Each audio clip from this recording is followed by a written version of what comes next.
Hey, I'm Berko Fimboson, or CCP Berko, Creative Director of EVE Online. So Berger, we're here at EVE Vegas. Yeah. What's it be? Oh, this is not your first EVE Vegas, obviously. What's it like being here, talking with the fans this year, and seeing them face to face? I love these events, and I love coming here to Vegas. This is like, it's super important for me at least to come to these events, because this kind of allows me to kind of go from the problem at the moment and see the game kind of as a whole and see it through the eyes of the players. And it's also great to kind of come here and just talk shit, talk about spaceships, really kind of dig deep into stuff that we're working on, that we should be working on, feedback on things we just shipped. So yeah, super good being at these events. And you guys are doing something really interesting for EVE Online. It's not a battle pass and it's not a season pass, but it's something similar to that, where you're releasing new things every quarter or every few weeks. You'll be introducing new things into the game. Can you talk a little about that process? Yeah. So this is definitely like one of the learnings coming out of the chaos era that we're in right now. It's so important to kind of give people kind of a frame of reference of what we're working on right now. It's both really, good externally and also internally for our dev team to kind of help focus the effort, focus what we're looking at. So what we're doing is basically kind of on the live end of development. So this does not mean like the whole development is going into this, but on the live end of development, we're basically gonna kind of, I guess, kind of, hone in and focus on certain areas for 3 months at a time. That both allows us and the community to be talking about the same thing at the same time, debating kind of, the same issues that are going on. So yeah, it's a super interesting, exciting thing. So as a creative director, it's very difficult for you to make creative decisions in a economy game that's so fragile. If you have this really idea for a ship or a module or a new type of ore, it could have catastrophic consequences on the in-game economy. What are some of the challenges when making things fun and creative to add to the game, but at the same time not disrupting the economy too much? Mm-hmm. Yeah, it's a great question. I mean, it's definitely a tricky thing, and it's definitely, it's super scary sometimes. But I mean, I have, I don't make those decisions on my own. We have the best dev team. It's an awesome dev team we have. I mean, the CSM is incredibly important. We bounce a lot of ideas off them, and have and these events are also super important. We have in-depth conversations about the things that we're doing. We have healthy debates on things, and sometimes we go in knowing exactly, or kind of with a really strong hypothesis of what could happen. Sometimes we don't fully know what will happen, but sometimes it's better to try things out and to pull them out if it don't work, rather than not doing them. Speaking of your community, there's always been a relationship with developers and studios and their community and feedback, but yours is particularly special. You guys have a board of players that actually approach you once a year to bring up discussions, almost like a democracy in a sense, going to the dictator saying, these are the things we're worried about, and you're like, yes, we will fix those right away, or no, those are fine the way that it is. How did that come about, and why is it only for your game that we've seen this so far? So this originally came about because of issues that came up many years ago, and actually, yeah, it's a player voted council. We have a new council every year. I mean, of course, we have people that serve on multiple ones. They come to Iceland twice a year, and they usually, a good portion of them come to Vegas and FanFest and things like that. We talk with them very regularly. We have regular meetings with them.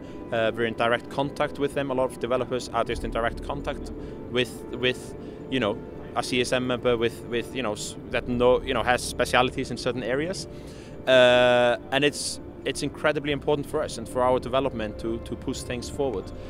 Why other games don't do it, I don't know. I think they should. But I can see, it's a scary thing. It's super scary being transparent. It's super scary to open up and being vulnerable and kind of being honest about things that are not going too well, or things, that if you make a mistake, we're an Icelandic company. Icelanders have a terrible time keeping secrets and feeling like shit about bad decisions. We're like, you make a mistake and life continues. So we always ran the company in a relatively kind of transparent way. Yeah, EVE Online is a global game, and it's more so global than most games out there. You have players in North America, Canada, South America, Asia, Russia, UK, EU, Korea, everywhere. What are some of the challenges when designing it or just working on a game that has such a huge player base? It's huge. It's there's a lot of learning by doing, birth by fire. Back in the days, we used to just look at kind of localization as localizing text. Now we've started looking at it way more as localization and culturalization. So there are certain things like in South Korea that we need to do. We need to change things up a little bit in South Korea. There are there are things in China that need to be a little bit different. There are things in certain countries like you're not allowed to show skull share or blood there and stuff like that. Yeah. But at the end of the day, because of the nature of the sandbox, we try to keep it as similar as we humanly can. And oftentimes it's more, the differences come more in kind of the meta, the politics, the kind of the human-to-human interactions. And it's really interesting to see how oftentimes, the awesome Russian blocks, they have a very kind of a traditional Russian build to them, and the Koreans have kind of their Korean kind of element to them, and it's a super fascinating thing when you start to kind of dig in and really study these communities.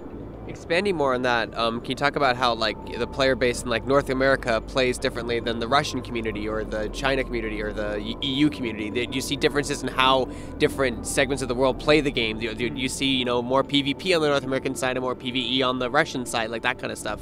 Yeah, I mean it's definitely you can you definitely see the Americans more kind of quick gameplay, fast now, while the Russians are super hardcore, they will just, they will take the grind and they will hit it with pride and, annihilate the game through hard work. And, there are small nuances like that, some countries are, stockpile while others keep a super lean, hangers all the time. And yeah, it's one of those things you can dig endlessly into these. We're now, it's 2019 when we're doing this interview, and we're entering a rapid industry of games as a service platform. It's happening, you know what I mean, whether it's free to play or monthly or whatever. Yep. But EVE Online was one of the very first ones to introduce a subscription games as a service platform. What's it been like seeing that kind of, design evolve and finally just become the mainstream? Yeah. It's super interesting because in many ways, when EVE Online was first shipped, I mean, the guys, they knew to a point what they were doing, but they also had no idea what they were doing. 2003, min spec, 50K modems, Pentium 3, so Pentium whatever. And the world has just evolved a lot since then. I mean, there was no Steam. The iPhone came out in 2007. EVE was already 4 years old at that time. So it's a constant challenge. We're constantly looking at what other people are doing, and it's been really interesting following this, the hybrid trend. Mobile came, and then the hybrid trend to free to play, and then kind of the introduction of microtransactions and not so microtransactions, and then just real money transactions, and going into freemium, and now kind of a lot of games kind of going back to more of traditional subscription models. It's super interesting to follow, and we're constantly trying to learn as much as we can and pushing the envelope of what is possible. And I know you didn't work on EVE Echoes, but that's coming out from CCP Games really soon. I'm curious to know if during the early stages when you guys were talking about bringing EVE to mobile, was there discussions about it being cross-play at all, or cross-save, being in the same universe? Because you ended up being in a separate universe, but did that ever come up in conversations? Oh yeah, definitely. And we've kind of gone once around the rodeo in creating IPs within the New Eden universe. We decided to keep them separate because it just alleviates a lot of difficulties. You know, there's just a lot of complexity binding the two together. But the whole Echoes thing is such a fantastic project. I mean, it's primarily worked at NetEase, but we're in, you know, good contact with them and constant dialogue. And it's in a way you can almost look at it as the most wonderful like audit on EVE Online that's ever been done. Like they've kind of gone in, you know, they started kind of rebuilding it ground up, and then they've just been hammering on it, like making it better, making the UI better, making the flows better, you know, figuring out how to make missions better, how to make epic arcs better. And I'm actually like we're learning a lot from them right now, and I'm really kind of humbled by the awesome work they've done, and super excited to see it go out. You guys are introducing a new Dreadnought class spaceship into the game.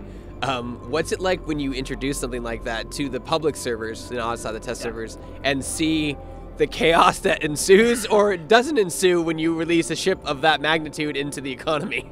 It's amazing. Like, it's always like the first couple of weeks when people are trying to figure out the meta, like they're trying to place it in kind of, you know, where is its place in the universe, what is it best for.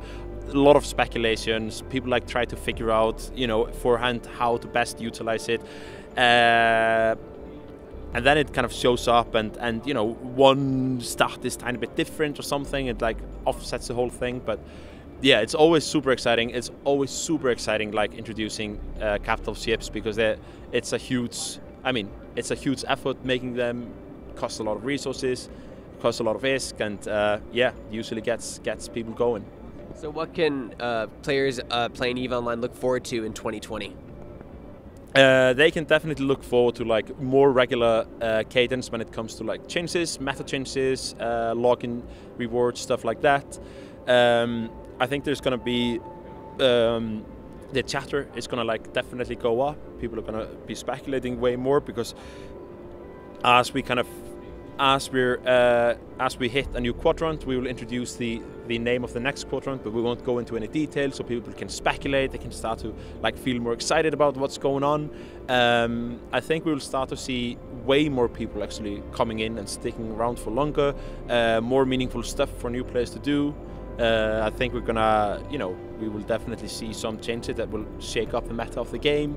I'm hyper excited for the Korean localization and just getting Korean players into the game. I mean, they are some of the most dedicated hardcore gamers I've met, and our current Korean community is super awesome. And like the two blocks there and the bickering that's happening between them is just like, it's like pure EVE gold. So yeah, I think 2020 is going to be a pretty exciting year. It's going to be a lot of explosions, a lot of like, you know, crazy fighting, and yeah, interesting changes.